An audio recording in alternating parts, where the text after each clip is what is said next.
Bismillahirrahmanirrahim. Assalamualaikum warahmatullahi wabarakatuh. Selamat sore, salam sejahtera bagi kita sekalian. Shalom Salve, Om Swastiastu, Namo Buddhaya, salam kebajikan.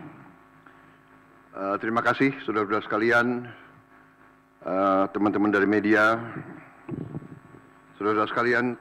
Sore hari ini dari sejak jam 3.50 kurang lebih saya hadir mengikuti rapat tutup tahun dari Menteri Keuangan dan jajarannya. Jadi pada hari ini jajaran Kementerian Keuangan mengikuti arus masuk uang ke pemerintah Indonesia dari perpajakan, dari bea cukai, dari PNBP, ya. Kemudian karena tepat pada waktu nanti 00 berarti tahun anggaran 2024 ditutup. Tadi saya diberi paparan oleh Menteri Keuangan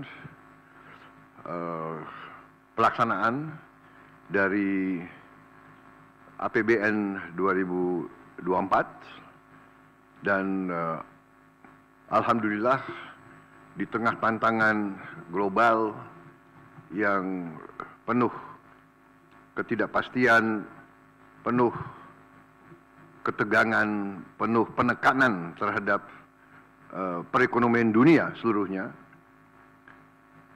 yang mempengaruhi harga-harga komoditas, yang ujungnya mempengaruhi penerimaan kita, juga mempengaruhi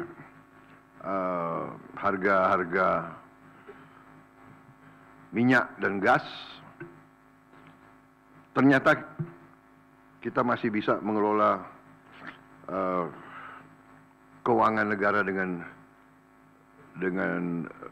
prudent, dengan bijak, dengan hati-hati, dan kita masih mampu untuk mengendalikan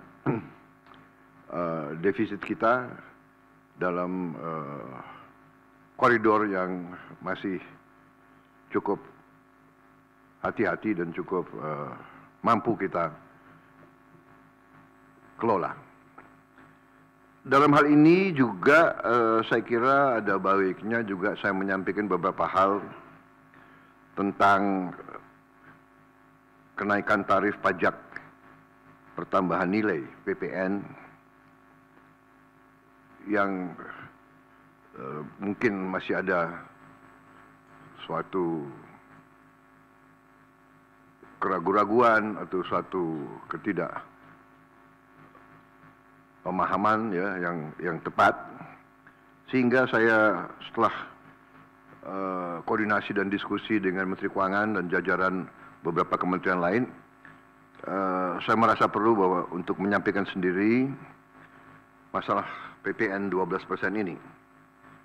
Jadi saudara-saudara sekalian, kenaikan tarif pajak pertambahan nilai menjadi 12% ini merupakan amanah, merupakan perintah dari Undang-Undang Nomor 7 Tahun 2021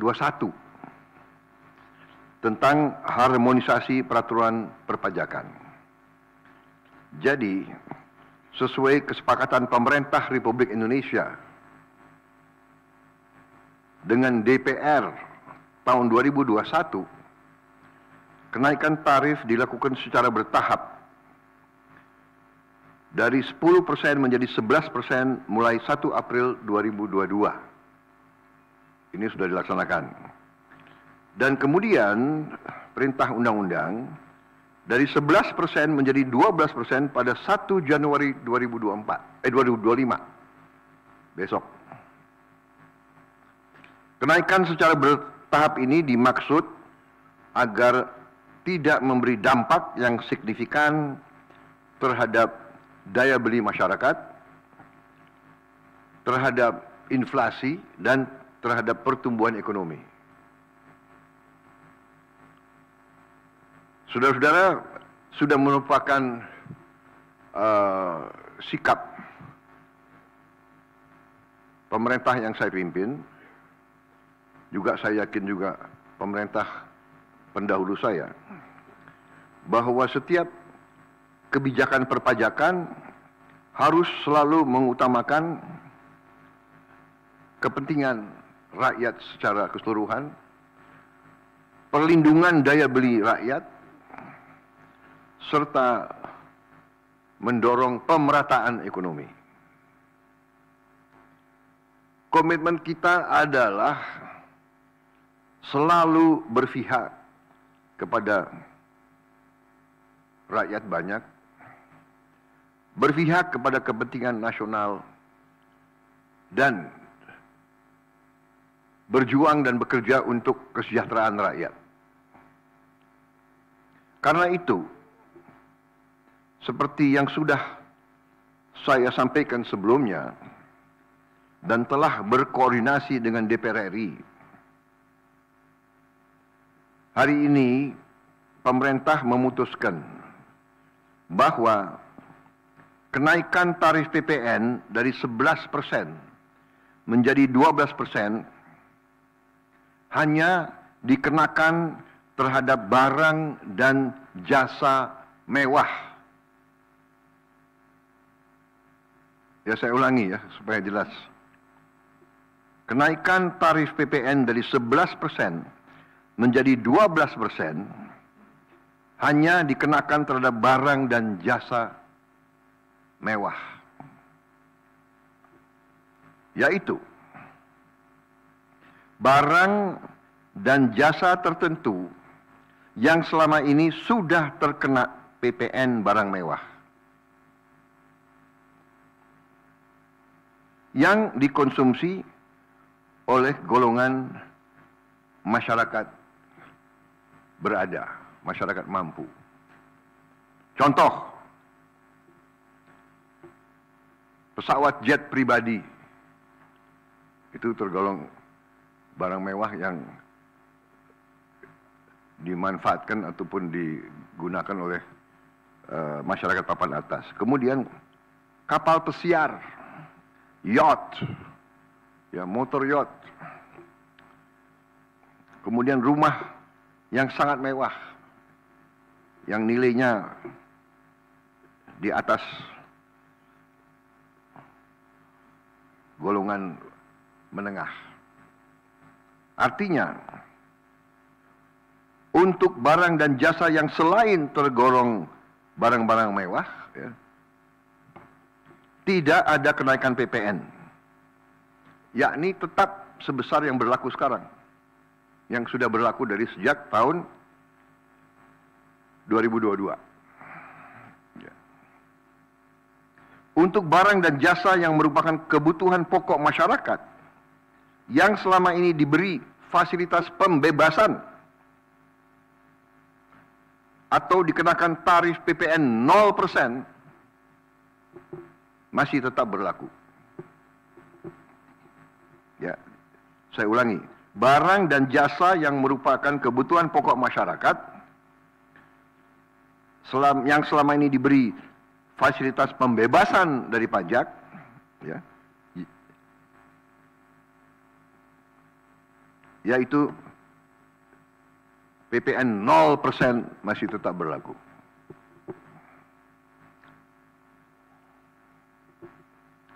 Pemerintah telah berkomitmen memberi paket stimulus. Ya. Nilai stimulus itu adalah 38,6 triliun. Seperti yang pernah diumumkan sebelumnya. Bantuan beras untuk 16 juta penerima bantuan pangan, 10 kg per bulan. Diskon 50% untuk pelanggan listrik dengan daya maksimal 2200 volt. Pembiayaan industri padat karya. Ya. Insentif PPH pasal 21 bagi pekerja dengan gaji sampai dengan rupiah 10 juta per bulan. Kemudian bebas PPh bagi UMKM beromset kurang dari 500 juta per tahun dan lain sebagainya. Jadi paket stimulus ini nilainya semua adalah 38,6 T. Untuk barang dan jasa yang dibutuhkan oleh masyarakat banyak, yang tetap diberi pembebasan PPN, yaitu tarif 0%, antara lain kebutuhan pokok, beras, daging, ikan, telur, sayur, susu segar, jasa pendidikan, jasa kesehatan, jasa angkutan umum, rumah sederhana, air minum. Saudara-saudara, dengan ini saya kira sudah sangat jelas bahwa pemerintah akan terus berupaya untuk menciptakan sistem perpajakan yang adil dan pro rakyat. Saya kira hal-hal yang lebih teknis akan ditindaklanjuti oleh kementerian-kementerian yang terkait dan semua lembaga yang terkait. Saya kira itu saja dari saya. Terima kasih. Wassalamualaikum warahmatullahi wabarakatuh. Shalom Salve, Om Santi Santi Santi, Om Namo Buddhaya, salam kebajikan dan selamat malam tahun baru.